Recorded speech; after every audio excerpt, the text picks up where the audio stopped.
Welcome to the upstreamlife.com. I'm your founder and editor, Vishal Krishna. I like talking retail, as you all seen in my podcast, but I also like talking tech. I also like talking about travel. Travel's everything to a family, but underlying all the travel is technology, and powering that travel is Sabre, of course. And I've got the India head with me. I've got Sriram with me. Sriram, what are we going to talk about in the podcast? Today we talk about travel, we talk about all the things you like, we talk about retail, we talk about tech, we talk about travel, and how this confluence comes in, right? The best part is when all this comes together, it's magic. And that's what we're going to talk about. We're going to talk about a lot of tech, a lot of potential in India, and we'll also talk about travel tech. We're going to talk board games. We're also going to talk about AI, and all of you want to talk about generative AI, and they've done work there. They're also a cloud first company. So for a billion-dollar company, multi-billion-dollar company, you're cloud first. So you'll enjoy this interview, you engineers.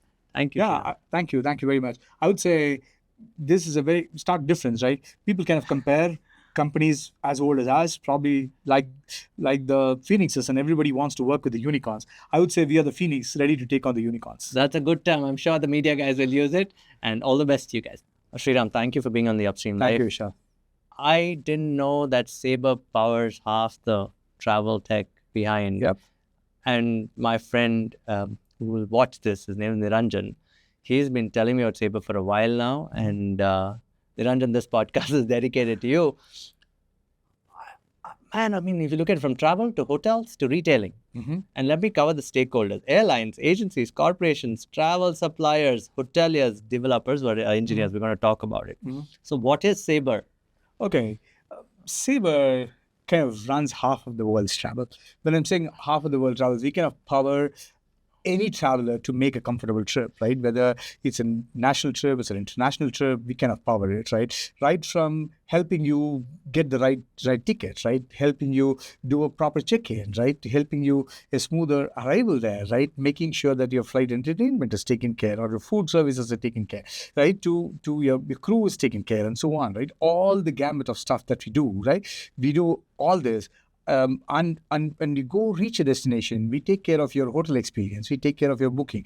We take care, the property is managed well by the hoteliers, right? The entire stuff. And then we also take care of all the other things the hoteliers want to do. For example, they want reviews, they want coupons, they want basically loyalty programs, and so on. So all that whole gamut of the travel we can power. And we have been doing this for probably like 60 years now. That's the best part about it, right? We were the first GDSs who started basically this old online reservation system. And we normally say this, I very proudly say this to whenever I hit the campuses, is we were the World Wide Web before the World Wide Web existed, meaning we kind of had close to 2,000 plus agencies across US connected to a single mainframe, even before internet existed. Right? So you managed all the suppliers. All the suppliers, wherever anybody can sell any tickets, we're connected to the system. That's the best part about Sriram, this is interesting. That's great context for our audience. Young engineers watching this, and those of you on LinkedIn, YouTube, of course, they all think about internet, the world of internet, and they think that's cool. Hey, that's great to work on tech. But you have to tell them what this tech is all about. Let's start with a technical term. What is a GDS, number one? And from there on, let's talk about each of the stakeholders and how travel works. From the moment they search on their phone to getting onto that cab, to getting onto the plane, then experiencing the retail, then landing, maybe the flight's cancelled, maybe your bus is cancelled, something of that sort. Let's talk about that. Start with what is a GDS. So GDS is a global distribution system.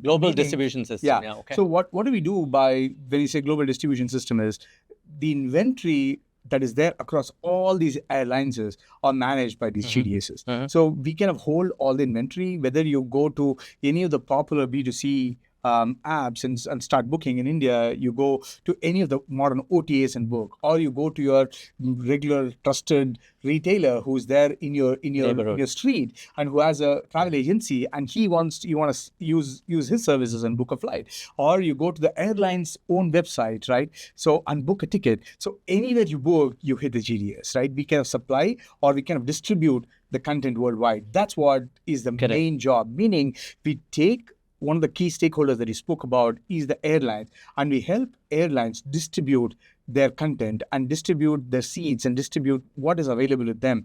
and to do this is one of the main jobs of the GDS, Yes. right? It kind of holds it. Now, when this is one of the stakeholders that we spoke about is the airline. It's just not enough if they sell the ticket. They have to be able to check in a passenger. They should make sure that before you travel, right? Assume you are traveling, say from here to the US, right?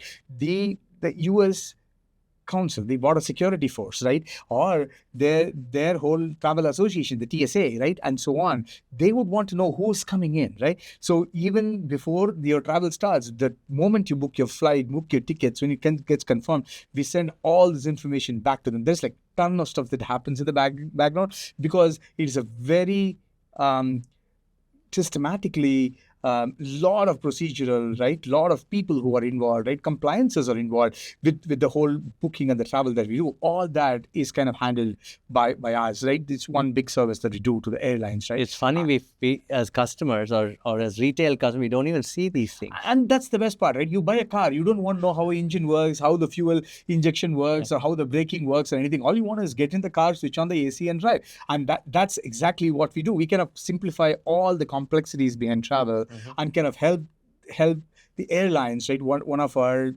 primary key stakeholders to basically do that. And if you talk about the next stakeholders, or the OTAs, or the online travel agencies, or the brick and mortar travel agencies, who kind of take these tickets or who want to sell these tickets to the end customer, their customers, right? A lot of them don't go to the airline and book, because if you go to a specific airline, only you see their content, but you're not able to do a comparative booking. So you want to fly from here to Heathrow, you're not able to get, you're just probably getting British Airways and a couple of other airways. You want to log into that, only you will get there. But if you go log into a OTA, you might get a gamut of things, right? Or you go to a brick and mortar store, he will tell you that, sir, there are 18 routes, which route you want to take, right?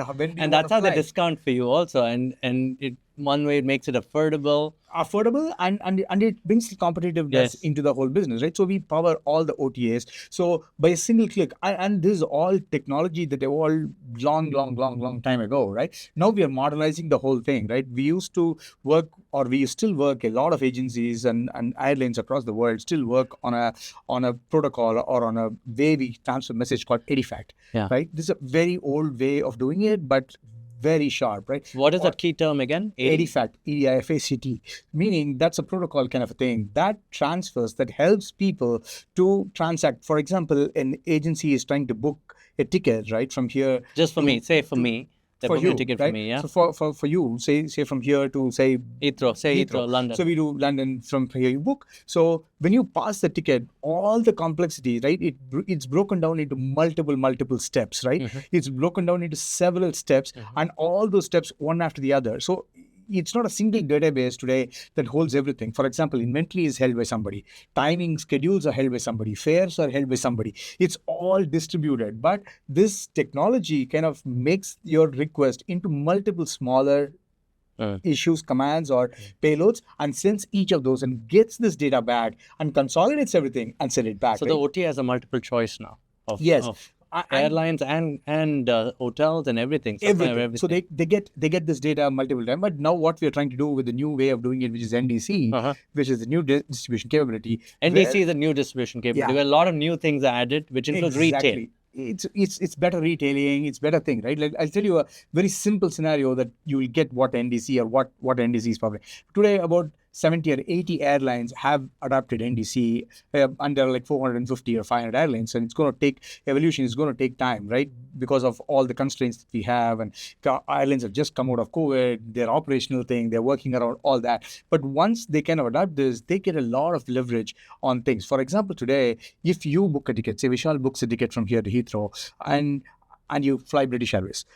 British Airways would not know your number, would not know your name, would not know your age, would not pretty much know everything, because you use an OTA to book it, or you use an agency to book it, or unless you go to their direct channel, which is their website, which is also powered by somebody like Sabre, who you go there and book, they have all the information. Assume you're flying to Dubai, and Dubai you're taking connecting flight, and your second leg is delayed by 3 hours, right, or 4 hours. So you want to change flights. You want to change flights or whatever.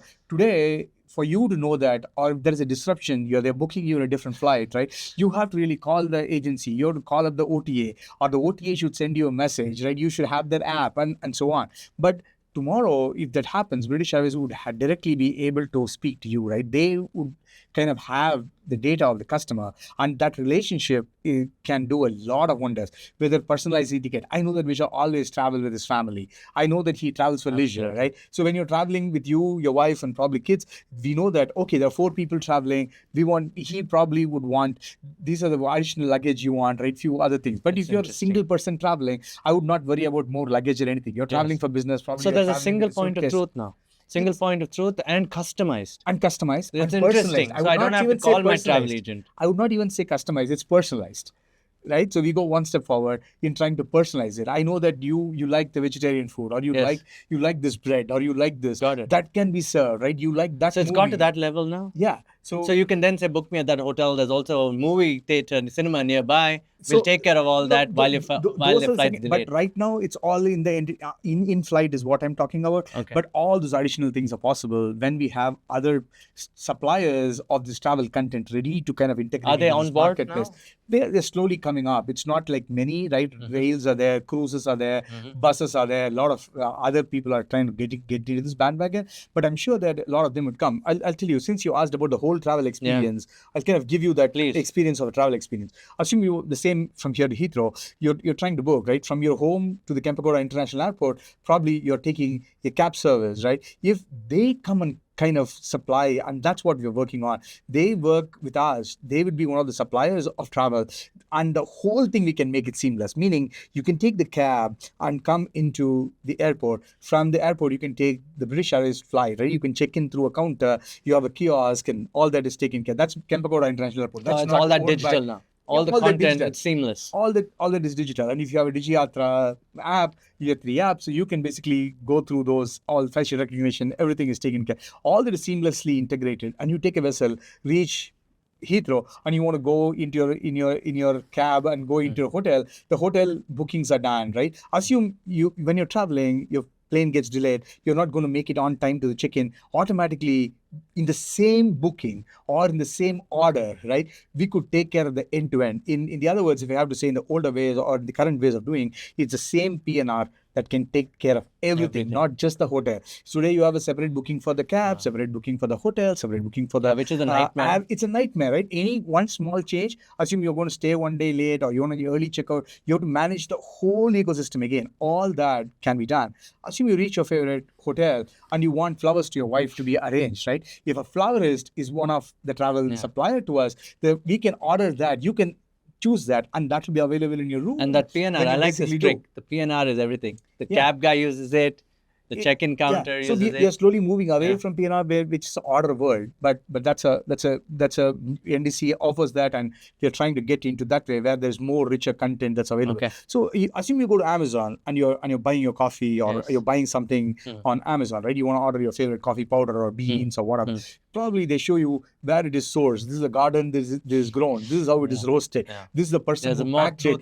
This is the packaging. Trust. All that is shown. But assume you're going and booking a plane today. I don't show you anything other than saying 14A, 14B, 15C. I show you this and you book.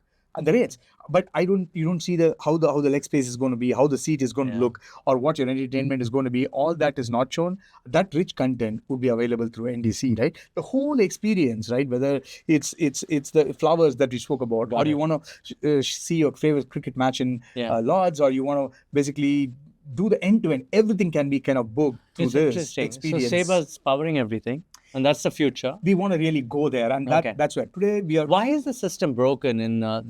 People don't realize it's. I liken this complexity to the Kirana ecosystem. They serve the purpose, but very complex supply chains, right? Yeah. Okay. One of the main reasons why supply chain is difficult in the travel when you compare to the e-commerce or when you compare to other retailing, the big difference is the inventory is not forever, right? It's dynamic, very dynamic. It's super dynamic, right? So assume you're a t-shirt manufacturer, say in Ludhiana or in Tirupur or wherever, right? And you manufacture that and you want to sell it. You made like 50,000 pieces. You want to ship it to somebody. You want to do it. You put it on your favorite marketplace, on a truck and just ship it. Any of the famous e-commerce, you went and put in any of the famous e-commerce guys, right? Assume it's not selling like what you expected. So what do? You can do multiple things. You take the black t-shirt, I'll give you the green t-shirt free, right? You can say whatever, buy one get one free, buy two get three free. You take this joggers, I give you this t-shirt free, right? However you want, you can market it, and the shelf life really is there. You can play around, right? Similarly with the kirana store or with a small grocer, right? So he's trying to sell a cornflakes, which is say like 2 kgs pack. It's not selling. He can make it like a 20-gram one-time consumable cornflakes, and he could basically play around with the sizes, with the shelf life, with buy one offers that he can do, and so on. But if it's a hotel or in the airline, it's very different. Once the plane takes off from the gate, that's it. I cannot sell the ticket anymore in the plane, right? Or that day night, nobody's staying. I lose their inventory. Yes. So it's very, very carefully, we'll have to work on the demand and supply. And that's where somebody like Sabre comes in, right? The amount of OR, right, the operation research capability that Sabre holds, and Sabre engineers know the travel ecosystem so well for years, right? That OR ability to predict what's the demand and supply going to be, how do you maximize the revenue for the airline or the hotel, and also make it convenient and make it affordable for the client who wants to stay there, right? So Sriram, correct me. Thing is on one level you're an ERP, and one level you're a CRM, and one level you're also P&L engine. Yes. Right? Yes. These three things all put together for the travel ecosystem is kind of done by us. That's the interesting part, and that's what kind of drives me to go to work every day and do what I do, right? It's very, very interesting to look at it. And truly what Sabre is trying to do is trying to change the way the world travels. And that's been our motto. Let's talk about 2-3 things. There's an engineering, generations of engineering change that's happened from the 60s, 70s to 80s mainframes. Yes. I'm sure some of them still use those machines, correct? Yeah. Those machines still exist, those languages still exist, right? Yes. And you have to integrate that with the suppliers. I heard a lot of the airlines are just digitizing now globally. Even the OTAs are digitizing. And in India, the OTAs suppliers would be many. Huge. There'll be thousands, I'm considering. So let's talk about this transition. I think you celebrated 20 years in India now. Yes. Right?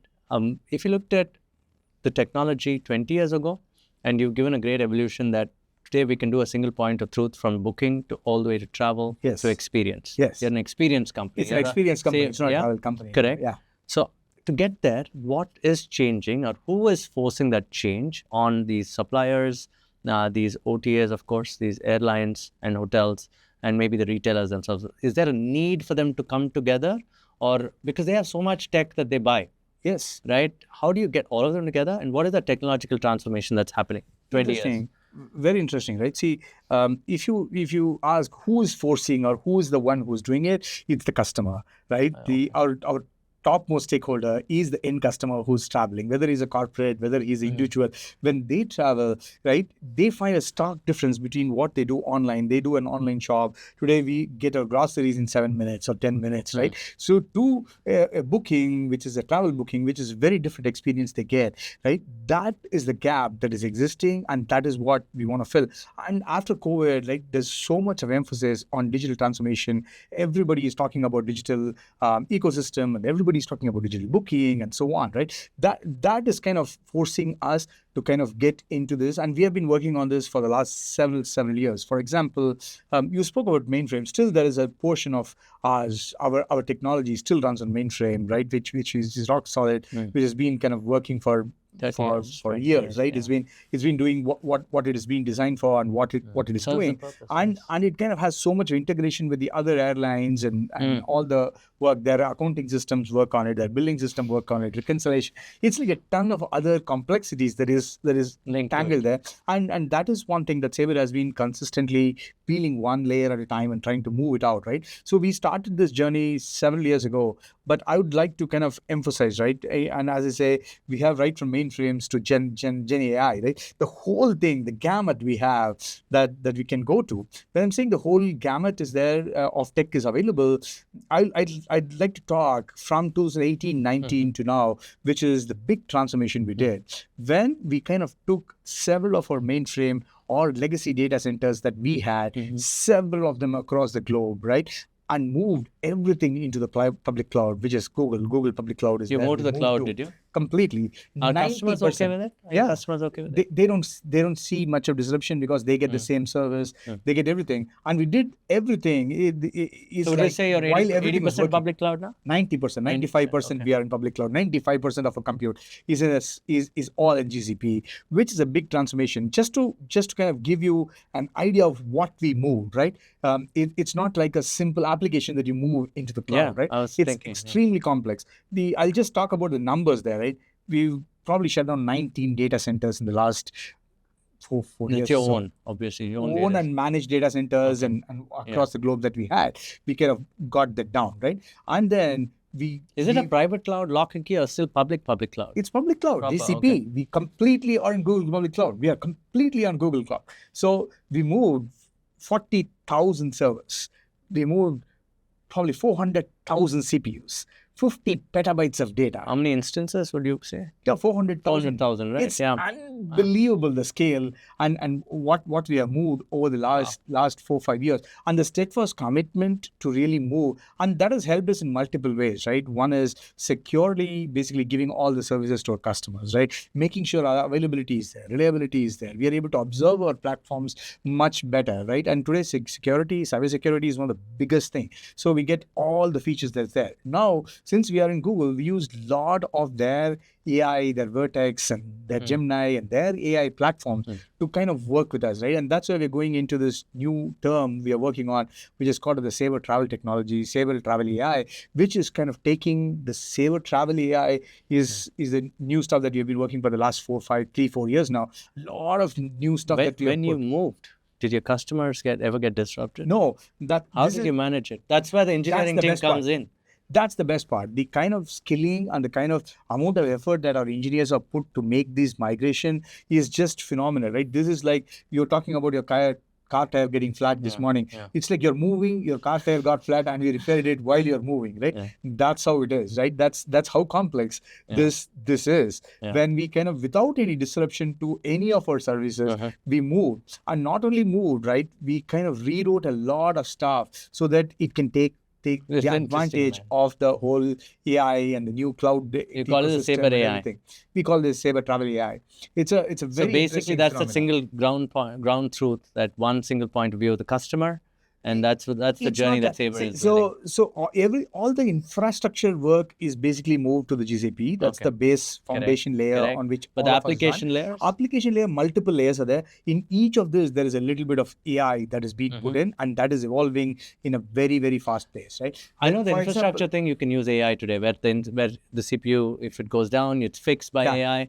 You know, it's not only that all the whole servers faster to the market. We do a lot of things there at the table stake level. But on top of it, right, every layer or every stakeholder, there is something that's happening in AI. For example, let's talk about the AI that is there for an airline, right? So you're an airline, you want to play around with it, you want to see what is the best rate, what is it that can happen. So we have something called as experimentation that you can enable, right? Meaning today you're selling at $100 a ticket. You can say, you can have multiple models and say that based on the competition, based on all the data that is coming from all the booking history that we have got, we have ton of anonymized data over the years, right? And that is what is helping us power and help them make those right decisions. Anonymized data of the customer, of course. Of the travelers, so of the multiple travels that has happened over the years, right? And all the data, right? So assume you know that on Tuesdays, you feel that the tickets, the sales are not going well or going extremely well, and you want to play around with a scenario like this. Since we're talking tech, I want to talk about the pings that happen. So airline ticket, I book on a startup engine that pings back to Sabre, which then connects to the airline. It's a triage. It's just not airline. We host the inventory sometimes, correct. And we basically give back the data to the. So the OTA can talk to you directly. Yes. So you're bargaining on his behalf with the airline. But they are mostly fixed rates today. It's not like we don't. It's not like a dynamic thing. It's not dynamic. But where we want to go is this whole dynamic thing, right? How do we enhance the ability of the airlines basically to make better, and how do they sell in an optimum way? If you're pricing it too high, assume you're pricing at $200 and your competitor is pricing at like $150, nobody's going to come to you, right? Like it happens. Southwest beats all the other airlines. Exactly. That's the reason. It's a model, right? And And it's also the offering that you get for that cost. And if it's So all optimized, pings people just do. come to you. All pings from every OTA, every supplier, hotels also can come For to the you. hosted carriers that we host, it come to us, and Okay. that's how we kind of give the data, right, and give that value proposition to our OTAs or to our end traveler who's traveling. That's the main job. What about the retailers? Because I look at airports and they're all malls, and you Yes. spoke about experience. They can Yes. be part of this too, right? Definitely they can be part of it, right? Once we are able to get to this whole offer order way of doing things, right, where multiple people, suppliers of travel content can come into this ecosystem and this whole marketplace we can build, then the possibilities are endless. Have right? you done It's- pilots around it? No, we have not done many pilots already. There are a few people we are integrating with, but end-to-end shopping or end-to-end the whole during the transit, we have not been What's the resistance? working on it. There's not much of resistance. There's just a tech, and then number of people who are going to sign up for that, and how do we, is there a value proposition for people, and how do we do that is where the resistance Would is. you say you're today a SaaS kind of a business play also? Yeah, we are a SaaS player. We are a pure You SaaS moved from player. the license to SaaS, or We don't do license at all. how did you work 20 years ago in the mainframe era? It's the same way, right? So the airlines pay us a booking fee, and then we pay as commissions to the OTAs or to the other people who basically, the stakeholders who basically sell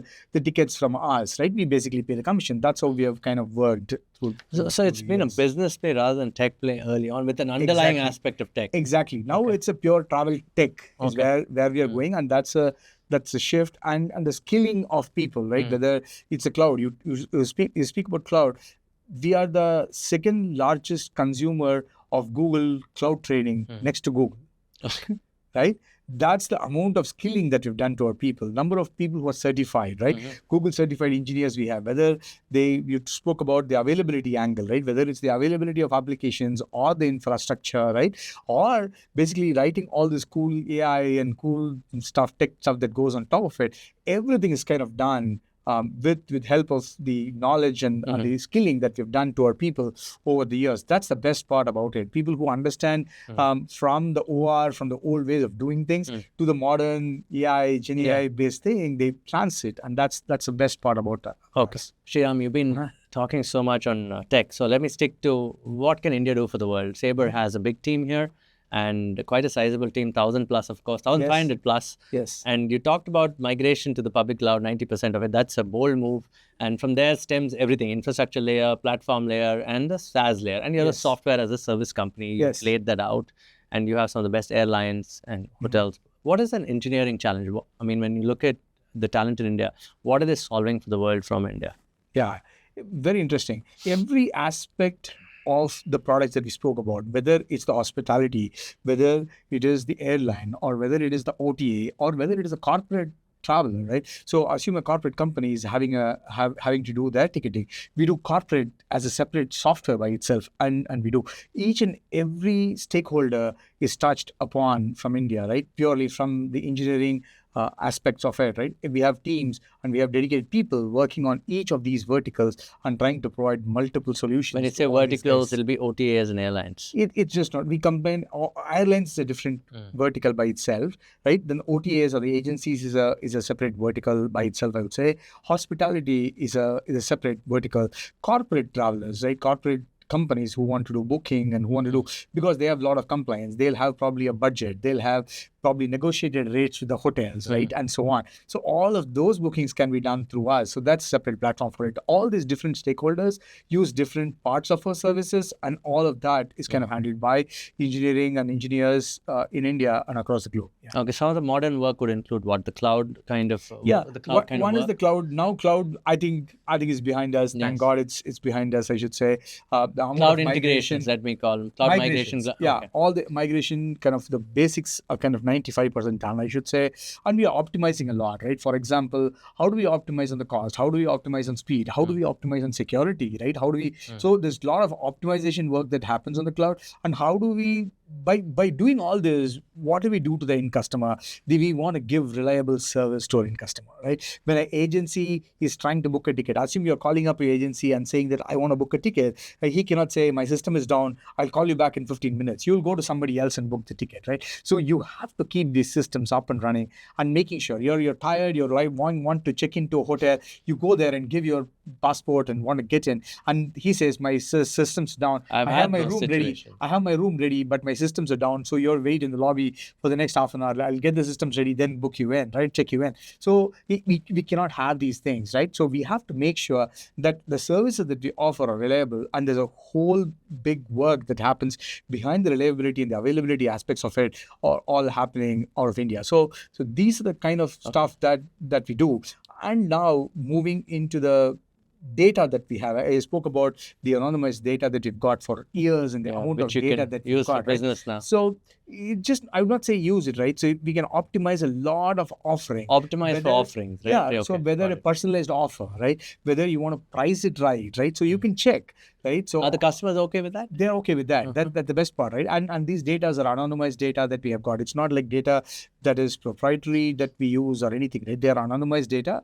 That's data that's available for everybody, the same data that we have, and then we play around with those data to basically give them the power that they can make decisions on, right? Yeah. How much to price, right? Tuesdays, if I say from 100 rupees, you go to $115, you will be able to make that money. Yeah. Right? That $15 more is a big revenue for an airline on a ticket, right? How do you make it? Assume on Tuesday, somebody else also found it. Another airline started flying in. So your demand kind of goes down. Now I say, don't sell it at 115, sell it at 80 rupees. And all this can happen dynamic. You can experiment how this works in the flow while the flows are happening, and then make these changes for you. You know, That's I'm a the best retail part guy. about I'm a retail guy, okay? I like everyday low price. That's all I look at. Okay. And I wish the airline guys or anybody in the ecosystem look at dynamic pricing. And I hope it gets there at some dynamic point. pricing is a big aspect. Big aspect that you please in, right?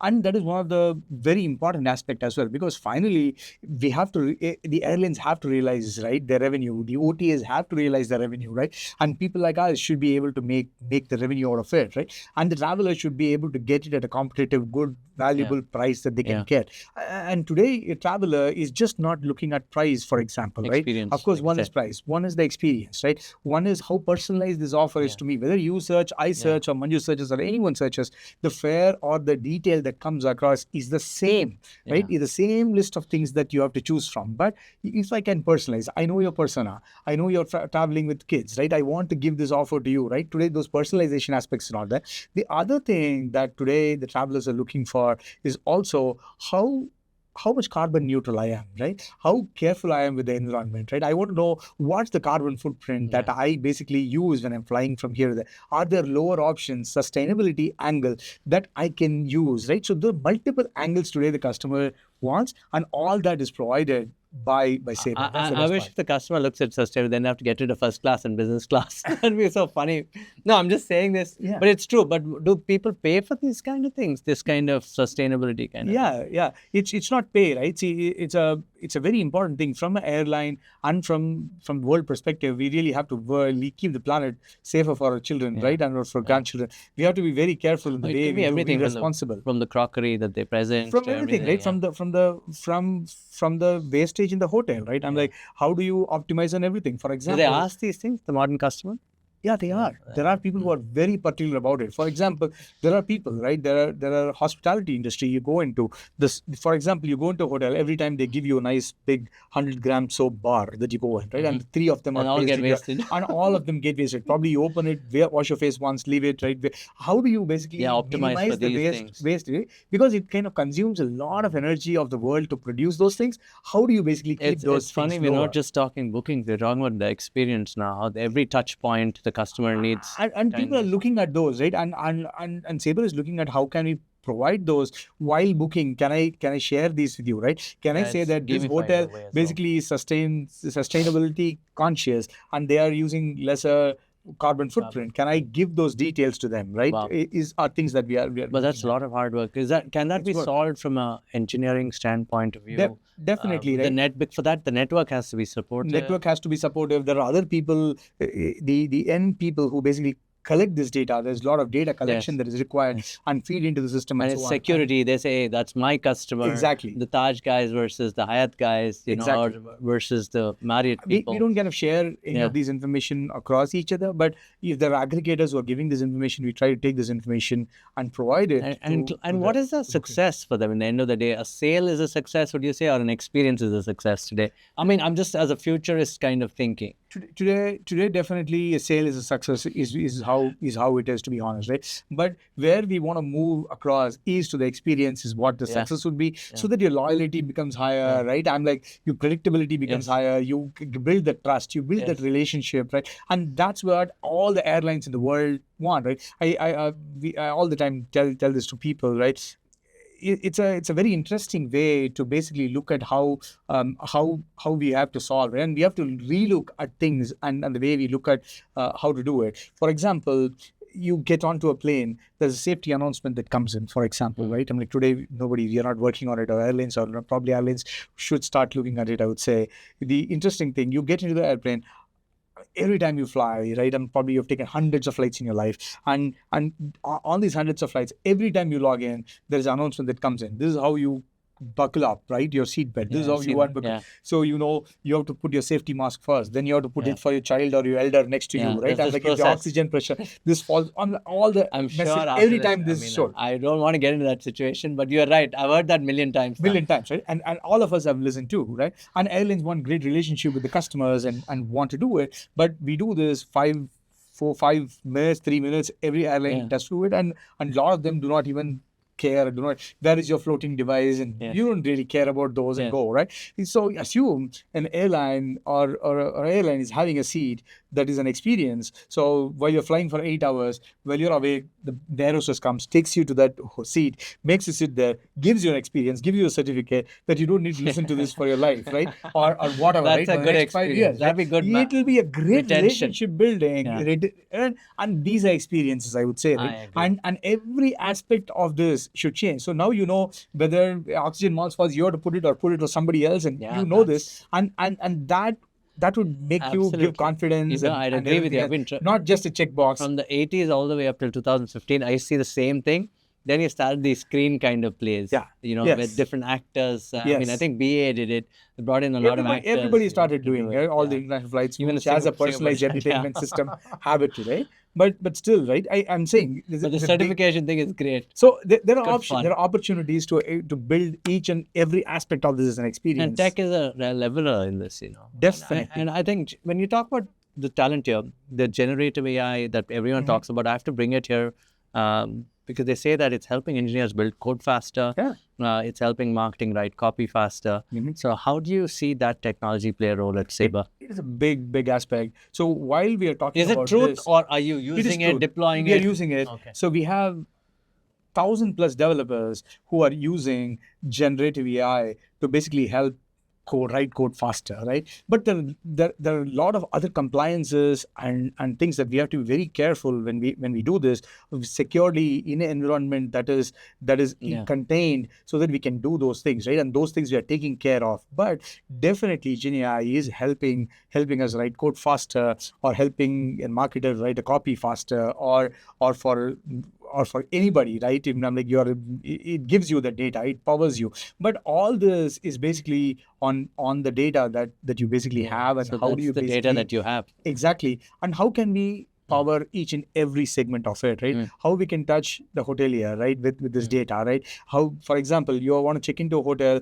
For example, today we have the whole Synexus AI, which is in the hotel space, which is in the hospitality space, where all the customer care and all the related activities are all 90% of it is taken care by an AI bot today, which you can talk to. It will give you all meaningful. You don't need the most knowledgeable customer service person to sit and give you the document or give you that, right? The system can basically handle it for you. If you talk about how it is kind of influencing the airlines, as I spoke about, right? The whole dynamic pricing that can do, the availability that can be played around, right? How do you basically optimize a network, right? The whole network planning optimization that you can do with it, right? When do you fly from here to Dubai, so that all the connecting flights to multiple places across the globe kind of get it? Or you fly to Singapore and you get other connecting. So which is the best time to fly? Whether to fly in the morning, evening, night? What is the best time to fly? What is the optimization that you get? How many competitors are flying in the same zone?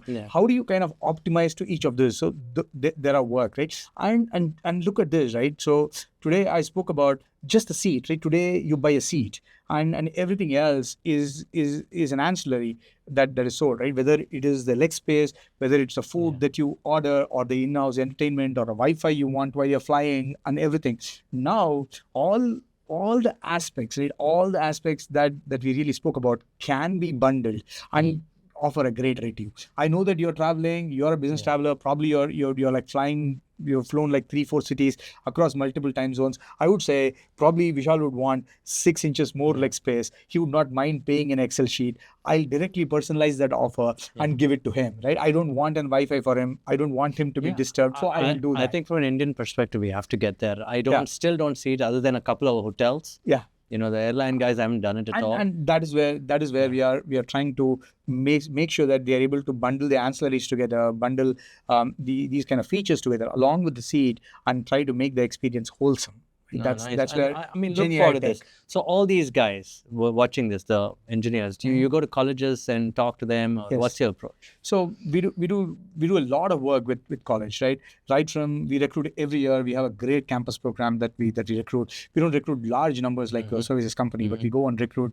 a sizable number of people every year batch, and we have a 6 months internship program for them called the Hyper Jump, right? They join to us, we pay them handsomely, and then kind of keep them for 6 months, where we train them on the tech, where we train them on our business, right? Or we already train them on everything, and then we make them travel tech experts once they finish that 6 months and start working on our products. So we work with the colleges right from the pre-placement. We help share this knowledge. We talk about travel tech. We talk about the available area, or whether it's data analytics platforms for what we're using. How do we basically do that? The data engineering aspects of it. What is the Gen AI? How much of cloud we use, right? And everything is not about the shiny penny. Sometimes we kind of lose the forest thinking of a tree, right? Thinking that the coolest thing is to go Gen AI. The whole world is going towards Gen AI.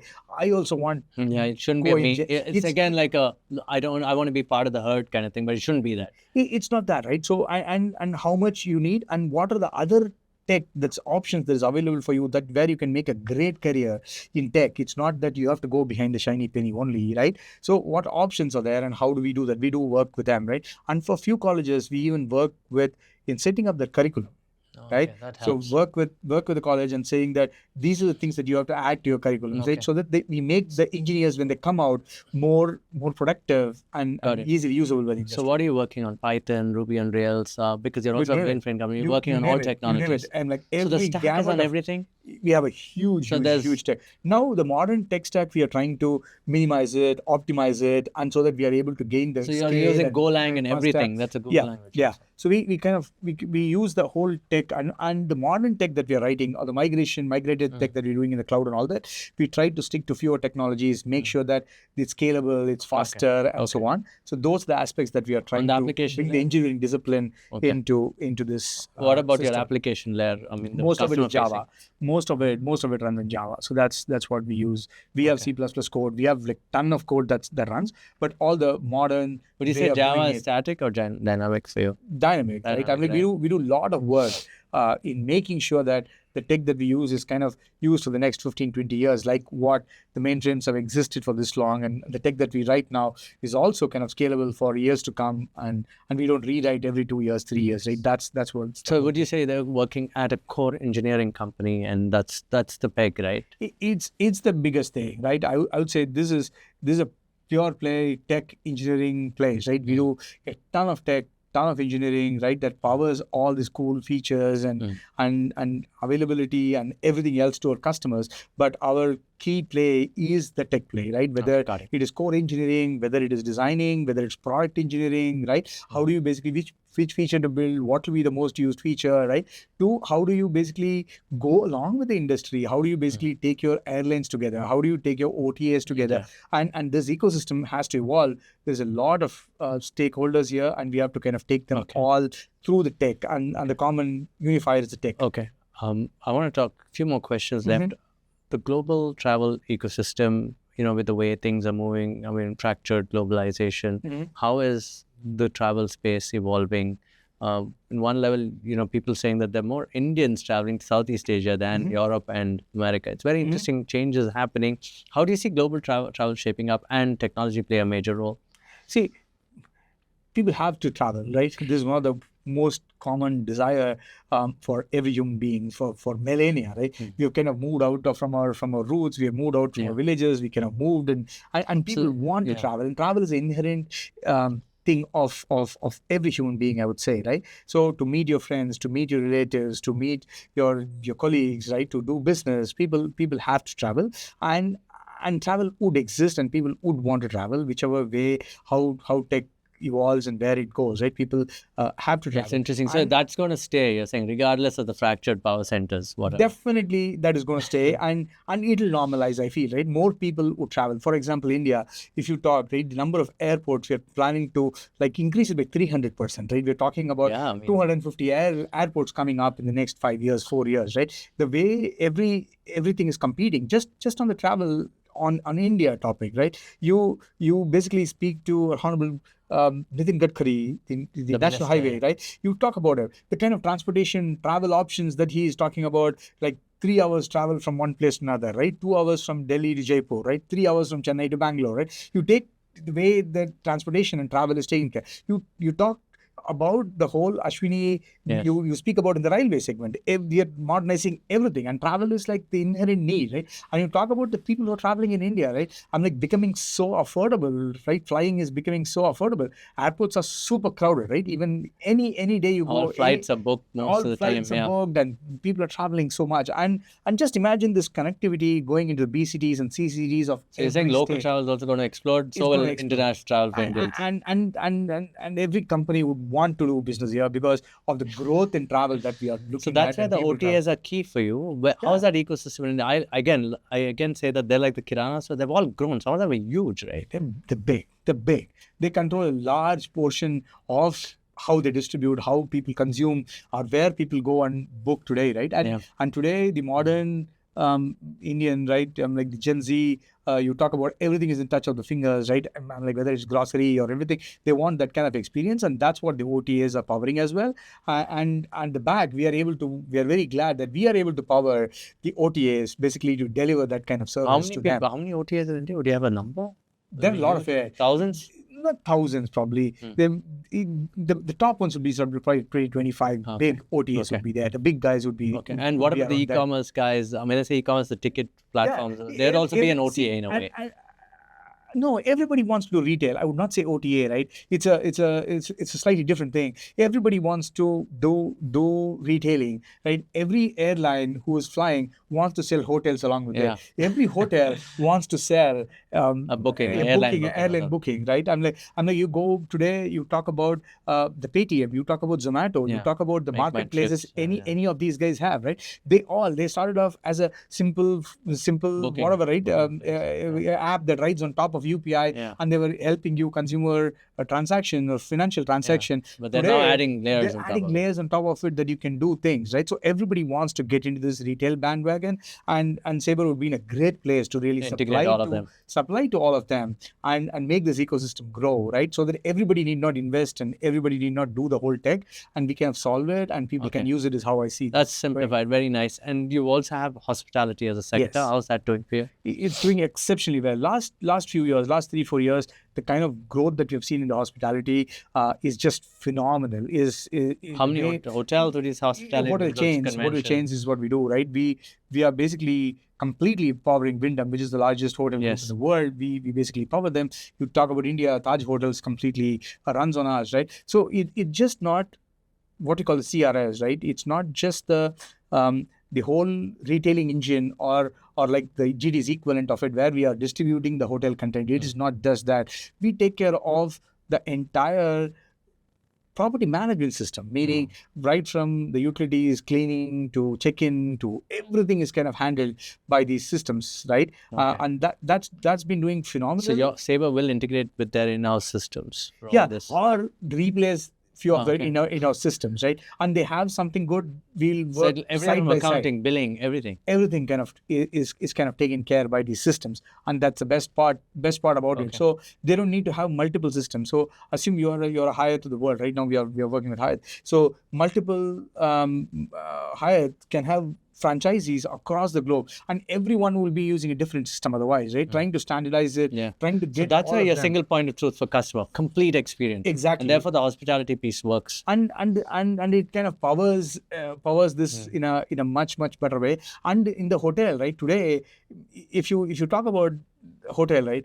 The amount of use cases and where we can take to or where we are going with this is very interesting. Today, hotel booking is with a room, right? Nothing you else. book a room, right? And then you the other discover. things are around it. So you book a room, and then you want a spa, you basically use a spa service of the hotel, or you want to use a Wi-Fi, you Or a basically use a restaurant, hotel or the restaurant or a bar, right? Or you like the bathrobe they give you there, and you want to buy their bathrobe. The experience is great. broken. It's siloed experiences. So you book only that, and the others are taken care, right? So the hundreds of use cases that you can think about. Assume you're having your hotel next to Chinnaswamy Stadium here in Bangalore, right? And it's a IPL match day. You have like 400 parking, right? Today, that's a revenue model. I'm just saying, right? Today, the hotel booking, people who have booked the room can only park the cars. Others are not allowed. Assume I allow you.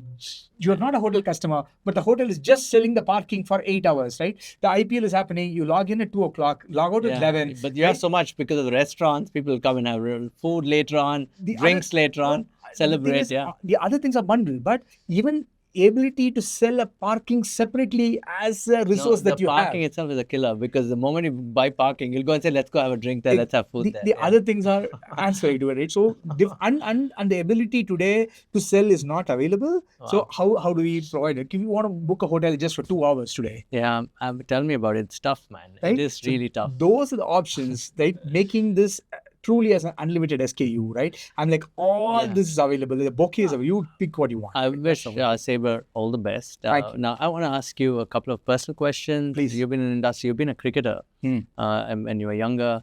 What inspires you today, and how do you keep yourself awake as a leader on a day-to-day basis? Of course, your son keeps you awake. That's another thing. Yes. Right? How do you manage your time?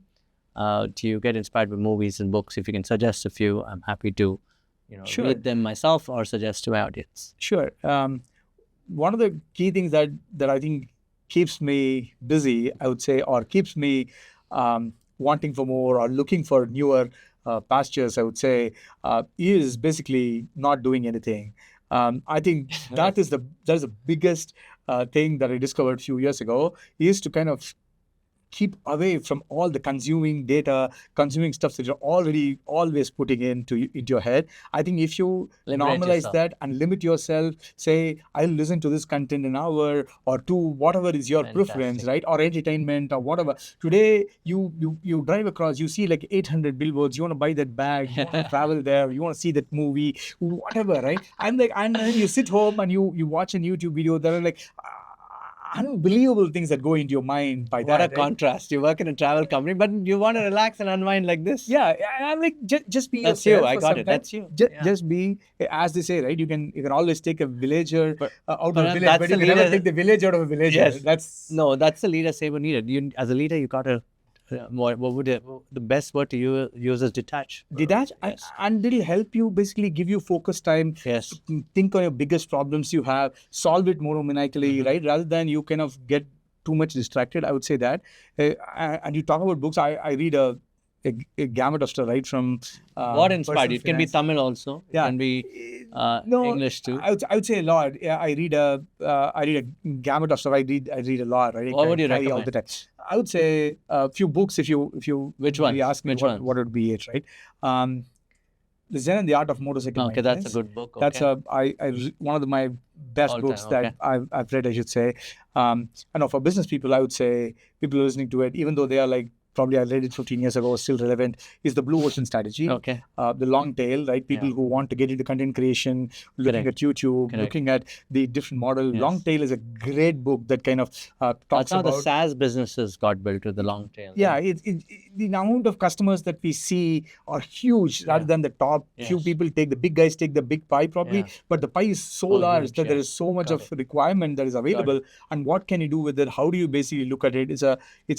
It's an absolute fascinating and a very interesting way to basically look at it. I would say for you to look at that book. And personally, if you're keen about I'm big into philosophy, and so what do you reading all that, right? I would say Tuesdays with Maury. If you have not read that, that's a Tuesdays with Maury. Yeah, it's a great book. That's between a psychology professor and a student, and how they kind of have a gap between them, and how it's a great book. It kind of teaches you a lot of values of life, and how you go about things, and what's most important, and Do you still play things like sport? that.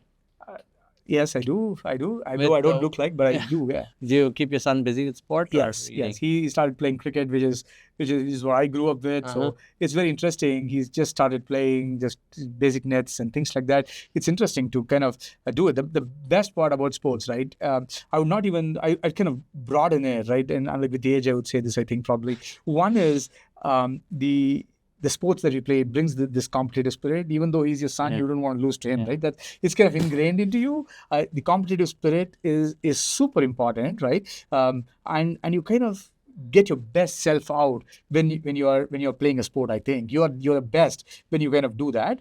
And if you just talk about that, I'm big into board games. Whether Ludo, no, it's stuff just like that? not. Or what it's type just of board game? strategic, right? I'm like the hundreds and thousands of games. This is an area where I think overall as an individual ecosystem player, we have chess not and all really that. getting, not just chess. I'm like hundreds of board games are there which are very thought provoking. Right from we use board games as Which one? Name as, one for you that you like. for example, Mastermind. Mastermind's good. Right, yeah. so we play stuff like Mastermind. I don't know whether you've Monopoly, no Mastermind.